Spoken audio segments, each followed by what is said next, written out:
แม่หมอมิสอิงลิสสวัสดีครับ สวัสดีค่ะ เป็นยังไงบ้างสบายดีนะ สบายดี โอ ชิล เค มาก ผมจะให้เขามาดูดวงให้ผมเพราะคิวเขายากมากก็เลยเนียนทำเป็นขอถ่ายรายการแล้วก็ให้เขามาดูดวงให้นะครับ ก็เลยเหมือนแบบเปิดไพ่แล้วได้ความประมาณว่าเหมือนเขาเคยสัญญากับใครสักคนหนึ่งไว้ ว่าจะครองรักกันทุกชาติไปแบบนั้น แต่ว่าผู้ชายไม่มาเกิดด้วยค่ะ จริงๆแล้วเราเป็นเนื้อคู่กันครับ เราเจอกันในแอปหาคู่ ไม่ใช่ สวัสดีครับอยู่ในเมฆขอเล่าอีกแล้ว ก็วันนี้นะเป็นเทปที่พิเศษเลย เพราะว่าวันนี้เราพาหมอดูตัวท็อปมาครับผมเป็นเพื่อนผมนี่แหละแล้วเขาดูดวงแม่นมากเป็นแม่หมอที่ฮอตมากๆด้วย แม่หมอมิสอิงลิสสวัสดีครับ สวัสดีค่ะ เป็นยังไงบ้างสบายดีนะ สบายดี โอ ชิล เค มาก ก่อนอื่นเลยไม่ขอเล่าเราต้องชนแก้วก่อนครับผมครับสำหรับเทปนี้นะครับเป็นโซจูออนเดอะร็อกนะครับ ที่เห็นตรงนี้คือไม่ใช่เหล้าเลยเป็นโซจูสำหรับเทปนี้นะครับจะสวิตช์กับการปกติผมจะดูดวงให้คนอื่นใช่ไหมแต่เทปนี้เนี่ยผมจะให้เขามาดูดวงให้ผมเพราะคิวเขายากมากก็เลยเนียนทำเป็นขอถ่ายรายการแล้วก็ให้เขามาดูดวงให้นะครับอยากให้ดูเหมือนแบบเรื่องภาพรวมก่อนละกันภาพรวม โอเค ไม่ต้องเจาะเรื่องไหนเป็นพิเศษ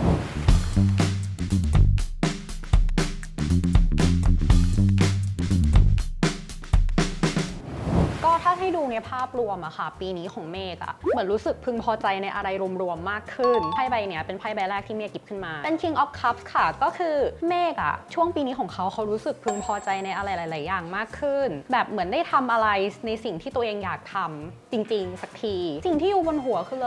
lover แปลว่างานบนโลกออนไลน์ได้ด้วยซึ่งในไพ่อะมันขึ้นเหมือนย้อนกลับไปอะค่ะว่าเขาน่าจะเริ่มทำอะไรออกมาแบบลอนช์ออกมาตั้งแต่เดือนกุมภาใช่ไหม ใช่ มันขึ้นในช่วงเดือนกุมภาแต่นี่ดูตอนเดือนเมษานะคะ ช่วงเดือนเมษาพฤษภาเนี่ยจะค่อนข้างดี เป็นไพ่ใบเนี้ยก็คือ9ถ้วย คือ9ถ้วยมันจะหมายถึงแบบเขาเรียกว่าอะไรอะความพึงพอใจส่วนบุคคลด้วย แล้วก็เป็นช่วงเวลาที่ได้อยู่กับตัวเองเหมือนอารมณ์อยู่หน้าตู้หนังสือตู้อะไรต่างๆอะอยู่ที่บ้านอะไรอย่างงี้แฮปปี้ดีให้6ถ้วย อิงว่าในเดือนพฤษภาเมฆเขาจะมีคนที่แบบเคยทำงานร่วมกันอะเข้ามาติดต่องาน ได้ทั้งในรูปของบริษัทที่เคยทำงานด้วย หรือว่าคนที่เคยแบบเหมือนดีลงานต่างๆด้วยจะได้กลับมาทำงานร่วมกันอีก เดือน 8 เดือน 9 เดือน 10 คือดูดีหมดเลยเอาจริงๆนะดูแฮปปี้ดูแบบเรื่อยๆแล้วก็มีงานเข้ามาแบบที่ท้าทายความสามารถและงานใหม่ๆเข้ามาอย่างเช่นช่วงปลายปีอย่างเงี้ยค่ะช่วงครึ่งปีหลังอะเดือน 8อย่างเงี้ยก็จะมีงานที่อาจจะต้องเดินทางเยอะๆเข้ามา เดือน 9 เดือน 10 ก็จะเป็นอาจจะอยู่กับที่หน่อย แต่จะได้ทำในสิ่งที่ชอบเดือน 9 อาจจะได้ไปเที่ยวเมืองนอกอยู่แล้วด้วยที่รอบคัพมันจะหมายถึงเมืองนอกได้ จริงๆแล้วพอไพ่มันมีน้ำอ่ะจริง ๆ มันหมายถึงประเทศที่เป็นแบบเป็นเกาะติดน้ำก็ได้ไง แม่นอันนี้มันถูกทุกอย่างเลยอะแล้วก็ถูกแม้กระทั่งแผนที่จะเที่ยวด้วย จริงปะ จริง ไปไหนอ่ะ ว่าจะไปเที่ยวญี่ปุ่นอีกสักรอบครับ เดือน 10 เดือน 11 ช่วงเนี้ยน่าจะได้ทำอะไรใหม่เพิ่มอีกเป็นแบบบนโซเชียล อ่า ปังด้วย โอ้จริงเหรอ น่าจะดีใช่อืม สาธุจุดเริ่มต้นของการดูดวงเนี่ยของอิงคืออะไรอยากรู้ มีช่วงหนึ่งก็คือแบบความรักไม่ดีเลิกกับแฟนครั้งใหญ่อกหักอะไรอย่างเงี้ย เขวมาก เขวแบบเขวเวอร์แล้วอกหักทีนึงอ่ะมันอกหักซ้ำซ้อนแบบอกหักคนแรกแล้วก็แบบมีคนคุยก็พังติดกัน 2-3 คน ก็เลยเริ่มแบบสนใจเรื่องดวง ชอบไพ่ด้วยแหละแบบหน้าตามันสวย ก็เลยมาดูว่าแบบแต่ละใบมันมีความหมายว่ายังไงบ้าง ซึ่งมันจำไม่ได้เลย เพราะว่า 78 ใบอ่ะมันแบบ มันเยอะ มันเยอะ มากสำหบ แล้วเรา แบบการเริ่มต้นอะ ใช่จำไม่ได้เลยเสร็จแล้วทีเนี้ยก็เลยลองพยายามเหมือนมาดูดวงให้เพื่อนจริง ๆจังๆอ่ะ อ่าฮะ แล้วก็ใช้อ่านจากภาพเอาผสมกับที่จำได้นิดๆหน่อยๆแบบในหัวในสมอง ระหว่างนั้นก็คืออาจจะยังไม่ได้ดูแบบอย่างเงี้ยอาจจะเปิดไพ่ไปดูความหมายไป แล้วก็พยายามวิเคราะห์เอาพอทำไปนานๆมันเข้าไปอยู่ในสมองเองแล้วพอดูดวงด้วยไพ่เสร็จแล้วอะเราก็จะเห็นว่าไพ่แต่ละใบมันมีความเกี่ยวเนื่องกันกับเรื่องโหราศาสตร์ด้วยก็เลยศึกษาเรื่องโหราศาสตร์เพิ่มไปอีกใช่ประมาณนั้น ก็เลยกลายเป็นแม่หมอเต็มตัว ใช่แล้ว ในทุกการงานในทุกอาชีพอะมันจะมีช่วงที่เรารู้สึกว่าเนี่ยมันเป็นจุดพีคของเราอะช่วงเวลาไหนที่เรารู้สึกว่าช่วงนี้มันพีคมากๆเลย ตอนนั้นก็คือเป็นช่วงก่อนโควิด ก็เหมือนมีนิตยสารแมกกาซีนมาสัมภาษณ์ค่ะ เริ่มแรกน่าจะเป็นคลีโอแล้วก็มีพี่ครีเอทีฟของรายการใต้โต๊ะทำงานนะคะเขาบอกว่าคนในทีมใต้โต๊ะทำงานมาเห็น พอมาเห็นเสร็จเขาก็เลยมาติดต่อให้ไปออกรายการเสร็จเราก็ดูดวงให้เขา ก็มีแบบคนทักเพจมาว่าที่คุณไปดูให้รายการใต้โต๊ะทำงานมันเกิดขึ้นจริงนะนี่ก็แบบค่ะคือจำอะไรไม่ได้เลย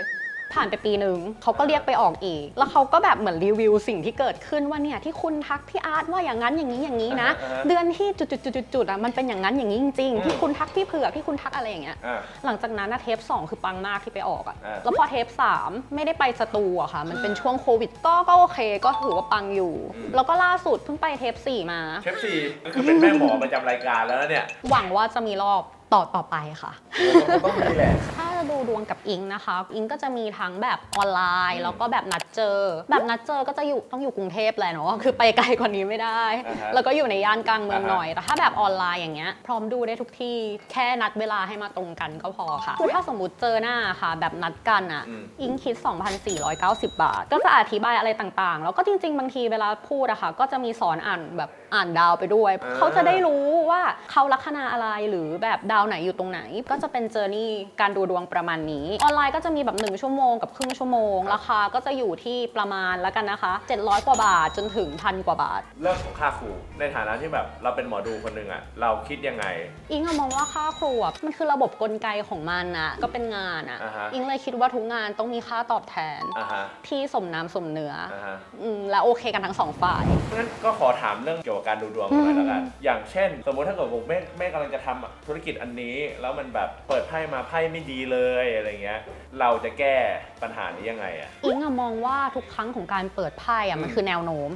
มันไม่ใช่แบบชี้เป็นชี้ตายถ้าสมมุติเมฆบอกว่าเมฆเปิดไพ่ออกมาแล้วเนี่ยจะมีโอกาสมีปัญหากับหุ้นส่วนสมมุติว่าดาวหุ้นส่วนมันมีปัญหาถอยหลังหรือเดินวิปริตอะไรก็แล้วแต่ก็อาจจะต้องหลีกเลี่ยงการคุยในช่วงเดือนนั้นๆเสร็จแล้วไปคุยหลังจากนี้แทนหรือจริงๆแล้วเราสามารถเปิดไพ่เพิ่มด้วยว่าสามารถแก้ปัญหายังไงได้บ้าง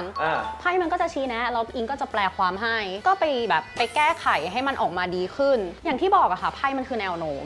ดังนั้นถ้าเรารู้แนวโน้มว่ามันมีโอกาสเกิดสิ่งนี้สิ่งที่เหลือก็คืออยู่ที่เราว่าเราจะทำยังไงให้มันแบบสิ่งนั้นมันออกมาโอเคที่สุดอะสำหรับอิงก็คือไม่จำเป็นจะต้องแบบสะเดาะเคราะห์อะไรใช่ไหมบางอย่างก็อาจจะต้องเช่นสมมุติว่ามีเกณฑ์อุบัติเหตุเลือดตกยางออกเลือดตกยางออกเงี้ยไปสักก็เลือดออกอะไปเขาเรียกว่าอะไรนะบริจาคเลือด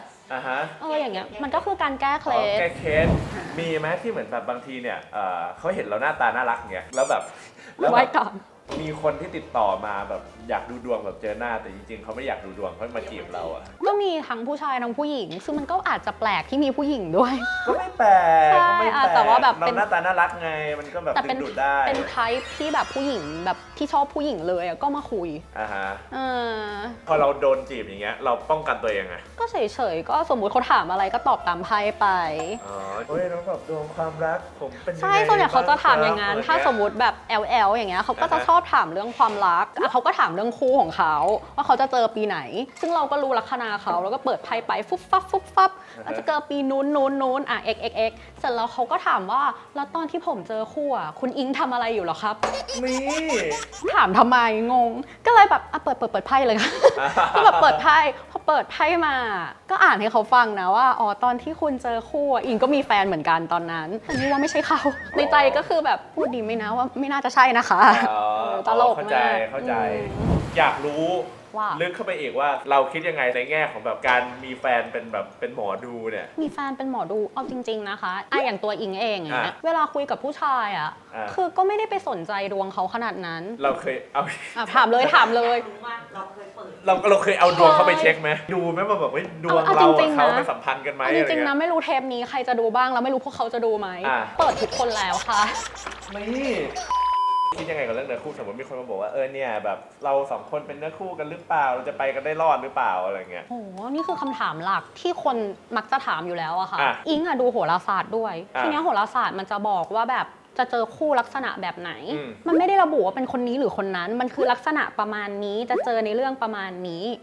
ถ้าคนที่คบอยู่ในสถานการณ์ลักษณะนี้ก็มีโอกาสที่จะใช่คู่นั่นแปลว่าแบบเนื้อคู่ไม่ได้แปลว่าต้องเกิดมาเป็นเพื่อเป็นคู่กันในชาตินี้แน่นอนเท่านั้นนี่ใช่ไหมใช่แต่ว่าพูดถึงเรื่องนี้เรานึกถึงเรื่องหนึ่งคือมันจะมีคนที่แบบไม่เจอคนคุยเลยแบบไม่มีเลยไปหาหมอดูถามว่าทำไมเขาถึงแบบไม่ มีเลย อ่าฮะ ก็เลยเหมือนแบบเปิดไพ่แล้วได้ความประมาณว่าเหมือนเขาเคยสัญญากับใครสักคนหนึ่งไว้ ว่าจะครองรักกันทุกชาติไปแบบนั้น แต่ว่าผู้ชายไม่มาเกิดด้วยค่ะ อ๋อเหรอ ใช่มันก็เลยอยู่ดีๆก็คือ แล้วทำไม โส ไม่มา ด เกิดมันก็มีวิธีแก้ไหม ถ้าวิธีแก้ก็คงจะต้องฟิลถอนคำสาบานปะถอนกระหิ้งที่บ้านก็ได้สมมติมีหิ้งมีอัลตาร์เขาเรียกว่าอะไรอ่ะมีแท่นบูชาของตัวเอง โต๊ะหมู่หรืออะไรก็ตาม แล้วแต่ตั้งจิต ถ้าตั้งจิตแล้วตั้งจิตแล้วก็แบบพูดออกไปว่าถ้าเกิดว่าเคยให้สัญญาอะไรกับใครไว้ว่าจุดถ้ามันทำให้ไม่มีคู่แล้ว ถอยเลิกแล้วต้องการอะไรประมาณนั้น ก็เดี๋ยวว่ากันนะ ขอมีชาตินี้ก่อน อ๋อโอเค เราเล่าเรื่องสอนอะไรนู่นนี่นั่นไปแล้ว มาคุยกันดีกว่าว่าเรารู้จักกันได้ยังไง เอาไปแล้วกันงั้นผมเล่าเลยแล้วกัน จริงๆแล้วเราเป็นเนื้อคู่กันครับ เราเจอกันในแอปหาคู่ ไม่ใช่อ่ะ แต่เราเคยเจอกันในแอปหาคู่ งั้นอิงเล่า คือใช่เจอหลายรอบด้วยในแอปหาคู่ แต่เจอหลายรอบ เจอหลายรอบแบบ เจอหลายรอบไม่ได้ดิ เจอหลายรอบจริงๆไง โอเคเอามา แต่ว่าจริงๆแล้วอะที่รู้จักกันอะรู้จักกันใน Facebook จริงเหรอ ใช่ เนี่ยเห็นไหมเขาจำไม่ได้ แล้วรู้ไหมว่ารู้จักเพราะสาเหตุอะไรจำได้ไหม ไม่แน่ใจอ่ะ รู้แค่ใน Facebook แต่ความจริงมันมีแบบจุดสำคัญที่แบบเฮ้ยมารู้จักกันเพราะหนังสือ ใช่ จริงเหรอ ก็คือจริงๆอะตอนนั้นเหมือนแบบแม่เขาจะเล่นซีรีส์เรื่อง Room Alone Room Alone อ่ะ น่าจะเป็นช่วงนั้นเลยนานมา โอ้ ก นานมาก ใช่ ใช่แล้วทีเนี้ยเหมือนไปไลฟ์สเตตัสอะไรสักอย่างเกี่ยวกับเมฆที่เมฆอะพูดเรื่องหนังสือแล้วเมฆอะแอดมา พูดเบาเลยเนี่ยไอ้เม่พูดเบาเลยเนี่ยไอ้เม่ คือแบบนานมากตอนนั้นยังเรียนอยู่ มัไปคร์เฟรนด์เพื่อไปแอดสาวเลยอ่ะ ตอนนั้น ไม่เบานะเนี่ย รู้สึกว่าเขาอะเป็นคนที่รู้เรื่องหนังสือเยอะมาก คืออิงว่าเมฆอะมีความแบบอ่านหนังสือแล้วสรุปอะไรได้ใจความดีมาก แล้วดูชอบอ่านหนังสืออ ม ก็เหมือนอิงอะถามอะไรไม่รู้จำไม่ได้แล้วมันนานจัด อ่า เรื่องหนังสือแหละ แล้วเขาอะให้ยืมหนังสือมา อ่า จำได้ คุ ปะ ณยังจำได้ไหมหนังสือเล่มนั้นคืออะไร หนังสือเล่มนั้นน่าจะเป็นเรื่องเกี่ยวกับดวง ไม่ ส ใช่ ปิริชวล อ่า แต่ไม่ใช่ดวง ใช่ใช่ อ่า ใช่ ใช่ ใช่ใช่ผมพอนึกออกอยู่ สีแดง กับสีเหลืองมี2 เล่ม สีเหลืองไม่หรอพอพูดถึงเรื่องของเมฆแล้ว พูดถึงเรื่องของอิงบ้าง ลองขายถ้าเกิดว่าแบบการที่มีแฟนเป็นแม่หมอมันดียังไง ถ้าสมมติมีแฟนเป็นอิงใช่ไหมสมมติว่ามีปัญหาเรื่องงานหรือว่าเรื่องอะไรอย่างเงี้ย เธอเราขายงานกับคนเนี้ยมันจะเวิร์กไหม อ่ะ อิงก็จะเปิดไพ่มาฟึบแล้วอิงก็อ่านไพ่ให้ได้ อ่า หรือว่าสมมติมีจะทำธุรกิจหรือจะไปแบบให้เขาลงทุนด้วยอ่ะคุณ A คุณ B คุณ C ก็แบบเปิดไพ่ได้ว่าลงทุนขายงานกับคุณ A จะเป็นอย่างนี้คุณ B จะเป็นงี้คุณ C จะเป็นงี้ อ่าฮะ คือเราจะแบบเปิดไพ่ได้หมดเลย แล้วเราก็จะจำดวงเขาได้เพราะว่าเขาเป็นคนรักของเราใช่ไหมคะ อ่าฮะ เราก็จะจำดวงเขาได้ตุ๊บเราก็จะรู้ว่าดาวนี้ย้ายตรงนี้ตรงนั้นตรงนี้ เราก็จะรู้ว่าเขามีโอกาสจะเจอแบบ เช่นเขาต้องระวังไม่สบาย อ่าฮะ ระวังเจออุบัติเหตุ ระวังทะเลาะกันเองอะไรอย่างเงี้ยแล้วก็จะแบบเตรียมตัวล่วงหน้าได้ใช่ ที่ฟังมาเหมือนมันดีมันดูฟังดูดีไปหมดเลยนะจนกระทั่งบอกว่าจำวันเกิดจำดวงของเราได้ รู้ดวงของเราแบบทะลุปลุกโปร่งอ่ะเกิดเกลียดกันขึ้นมาล่ะ แล้วเราเกลียดเขาแล้วเราได้อะไร สมมุติเราเกลียดเขาเราแบบแช่งมันอย่างเงี้ยเราไม่ได้อะไรเลย บางทีเขาไม่รู้ด้วยว่าเราแช่งอะที่มันอยู่กับเราคือเกลียดมึงมันอยู่กับเราอะใช่คือแบบเหมือน negative energy มันอยู่กับเราไม่ได้อยู่กับเขาถ้าเขาเป็นคนไม่ดีอย่างเงี้ยเช่นเราเห็นแล้วว่าเขาไม่ดีตรงไหนบ้างอะวันหนึ่งอะยังไงเขาก็ได้รับในสิ่งที่เขาควรจะได้รับ ฉะนั้นเราไม่จำเป็นต้องไปทำอะไร โอเค ใช่ พูดถึงเรื่องดวง พูดถึงเรื่องชีวิตส่วนตัว ขอชีวิตส่วนตัวอีกครั้งนิดนึง อยากรู้ว่าแบบสเปคอิงเป็นยังไงครับ สเปคอิงเหรอ เออ อิงชอบผู้ชายแบบจริง ๆ ตรงตามดวงด้วยนะ ดวงอิงอ่ะคือคู่จะต้องแบบเหมือนแก่กว่า อ่ะแก่กว่า อายุเยอะกว่า ใช่อายุเยอะกว่า เป็นผู้ใหญ่กว่า นิสัยมีความเป็นผู้ใหญ่ เอางี้คือดาวคู่อิงอะมันมีความเสียหน่อยนึง อิงจะเจอคนแบบที่แบบเหมือนภายนอกอะดีแหละ ดี แต่ข้างในก็จะมีความอีหยังว้าอยู่อะเช่นคนจะรู้สึกว่าแบบผู้ชายคนนี้แปลกอะไรอย่างเงี้ย คนนั้นอะ แปลว่าคนนั้นต้องแปลกนิดนึง ใช่ ก็ถ้าเกิดคุณอยาก อย่าแปลกมาก คุณแบบประทับใจคุณก็ต้องแบบ แปลก นิดนึง แปลกๆนิดนึงนะครับผม ชอบผู้ชายที่มีความมั่นคง ใช่ มีฐานะ ใช่ มั่นคงนะครั ใจเย็น ใจ ใจเย็น มีความเป็นผู้ใหญ่ ใช่ เอ้า แปลกนิด เออ จริงๆแปลกอะ นิด ไว้ทีหลังดีกว่าใช่ ๆแล้วแบบเข้าใจ เอาปกติก่อน โอเค เราแปลกรู้กัน2 คนพอ โอเค ในฐานะที่อิงเนี่ยเป็นหมอดูมาประมาณ 7 ปีแล้ว มีประสบการณ์อะไรไหมที่เรารู้สึกว่าเฮ้ยอยากสอนมือใหม่หน้าใหม่ อย่างเช่นแบบการตั้งราคา